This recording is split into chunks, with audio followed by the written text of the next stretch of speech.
Hola hermanos y hermanas, bienvenidos a Oraciones Milagrosas. Los saludo con la paz de nuestro Señor Jesucristo. Hoy veremos cómo aplacar el orgullo. Antes de comenzar, vamos a orar.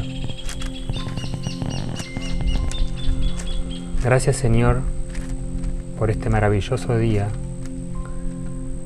Te pido luz para clarear nuestro camino. Te pido luz para poder seguir adelante. Permítenos tener fe para poder tener la convicción sobre lo que no vemos. Te pido fe para tener la posibilidad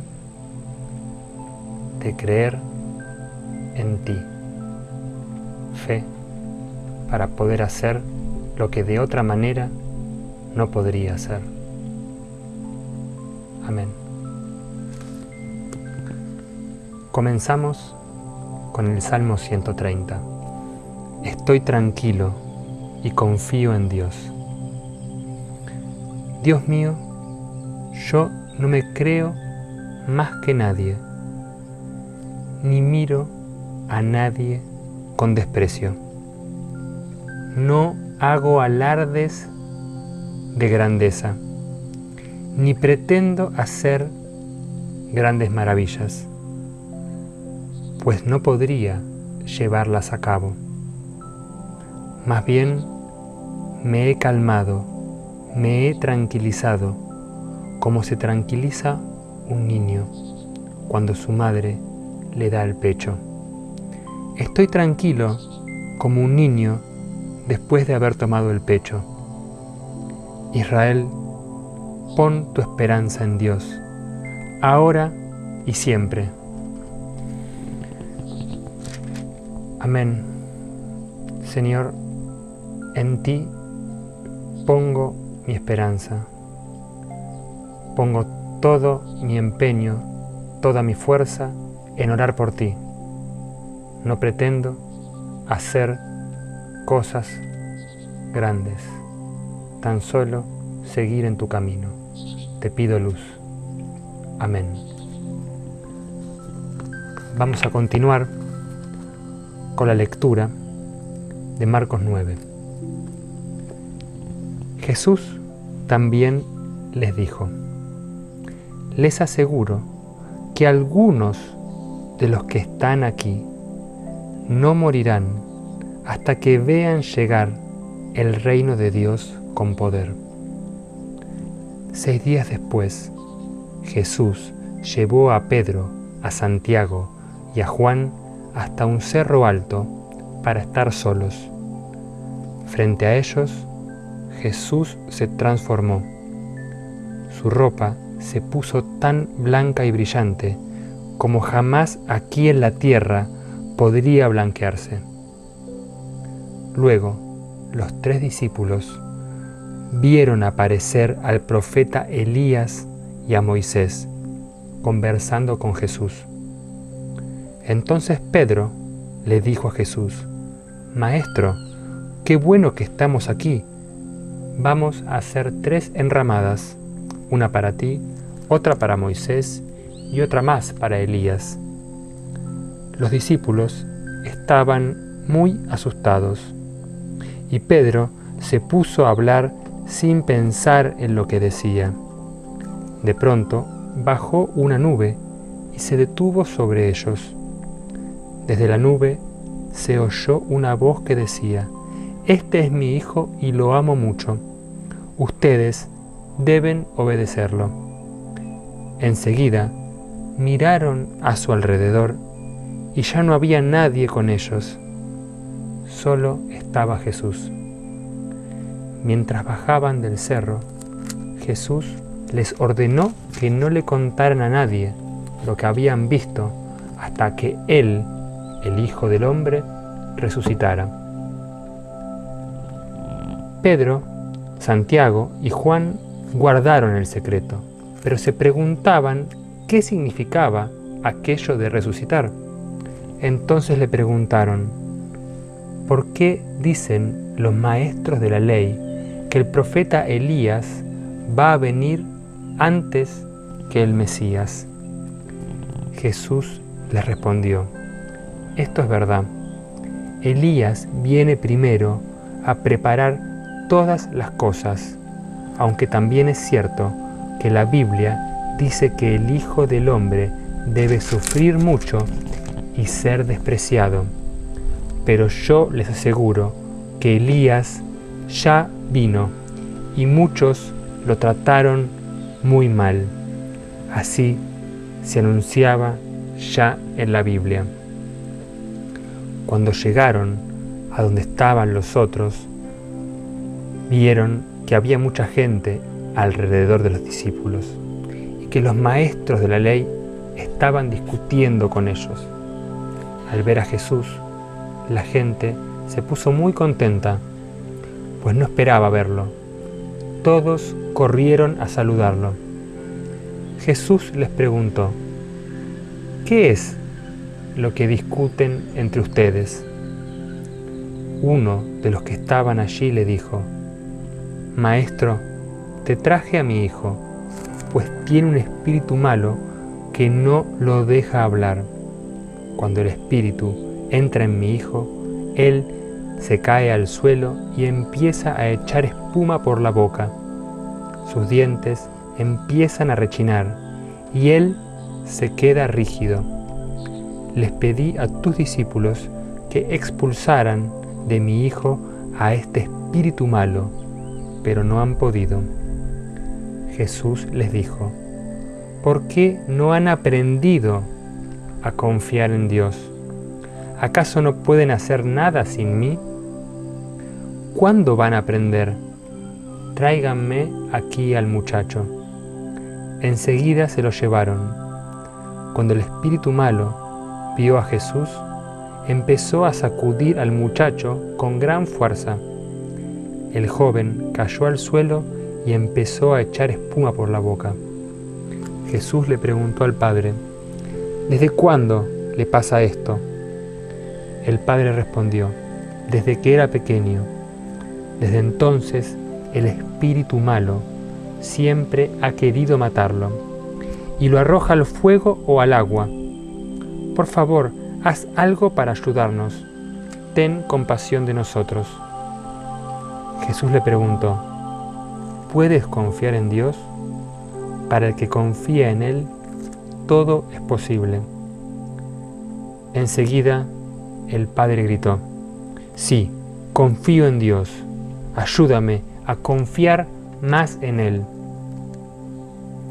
Cuando Jesús vio que se estaba juntando mucha gente a su alrededor, respondió al espíritu malo y le dijo: Espíritu malvado, que impides hablar a este joven, te ordeno que salgas y no vuelvas a entrar en él. El espíritu malo gritó, haciendo que el muchacho sufriera otro ataque. Luego salió y lo dejó como muerto.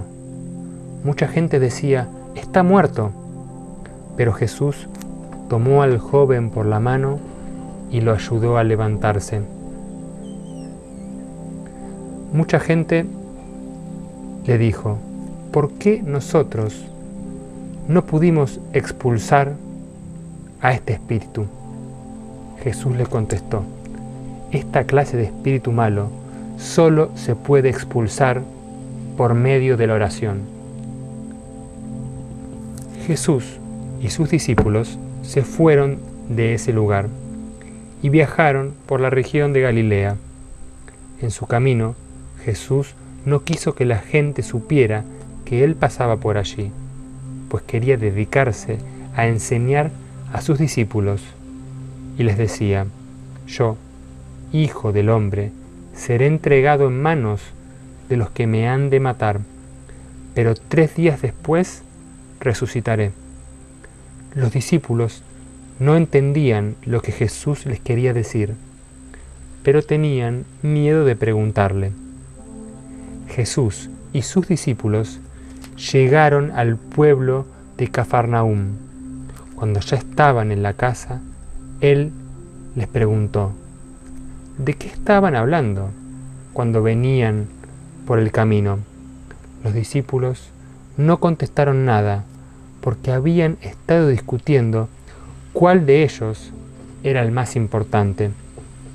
Entonces Jesús se sentó, llamó a los 12 discípulos y les dijo: si alguno de ustedes quiere ser más importante, deberá ocupar el mismo lugar y ser servidor de todos los demás. Luego llamó a un niño y lo puso frente a ellos. Lo tomó en sus brazos y les dijo: si ustedes aceptan a un niño como este, me aceptan a mí. Y si me aceptan a mí, aceptan a Dios, que fue quien me envió. Juan, uno de los 12 discípulos, le dijo a Jesús: Maestro, vimos a alguien que usaba tu nombre para sacar demonios de las personas, pero nosotros le dijimos que no lo hiciera, porque él no es de nuestro grupo. Pero Jesús les dijo: no se lo prohíban, porque nadie podrá maldecirme después de haber hecho un milagro usando mi nombre. Quien no está en contra de nosotros, realmente está a nuestro favor. Les aseguro que Dios no se olvidará de premiar a quien les dé un vaso de agua solo porque ustedes son míos. Si alguien hace que uno de estos pequeños seguidores míos deje de confiar en mí, mejor le sería que le ataran el cuello a una piedra enorme y lo tiraran en el mar. Si lo que haces con tu mano te hace desobedecer a Dios, mejor córtatela. Es mejor quedarse para siempre sin una mano que tener las dos manos y ser echado al infierno, donde el fuego nunca se apaga. Si lo que haces con tu pie te hace desobedecer a Dios, mejor córtatelo. Es mejor quedarse para siempre sin un pie que tener los dos pies y ser echado al infierno. Si lo que ves con tu ojo te hace desobedecer a Dios, mejor sácatelo. Es mejor que entres al reino de Dios con un solo ojo que tener los dos ojos y ser echado al infierno, donde hay gusanos que nunca mueren y donde el fuego nunca se apaga. Dios va a purificar a todos como cuando purificamos las cosas con la sal o con el fuego. La sal es buena, pero si deja de estar salada, ¿cómo podrán ustedes devolverle su sabor? Por eso, sean buenos como la sal, hagan el bien y vivan en paz con todos. Amén. Gracias, Señor, por estas palabras. Gracias por permitirnos estar un día más aquí en tu maravilloso reino. Señor, estoy tranquilo en tu presencia. Soy como un niño satisfecho por haber tomado el pecho de su madre. Gracias, infinitas gracias. Hermanos, aquí, tanto en el Salmo 130 como en Marcos 9, es importante no querer todo, asumir que no vamos a poder tener todo lo que queremos, porque es mejor dejar de lado una parte. No ambicionemos, no queramos tener todo, porque por eso es mejor tener un solo ojo que los dos ojos que quieren quedarse con todo. Hermanos, practiquemos la humildad y estemos dispuestos a perder para después ganar en nuestra morada definitiva. Amén. Como siempre les pido, por favor, ayúdenme a difundir la palabra, compartan este video con sus seres queridos, denle manito arriba y déjenme aquí debajo en los comentarios su testimonio para estar unidos todos los hermanos en el amor de Cristo Jesús. Amén.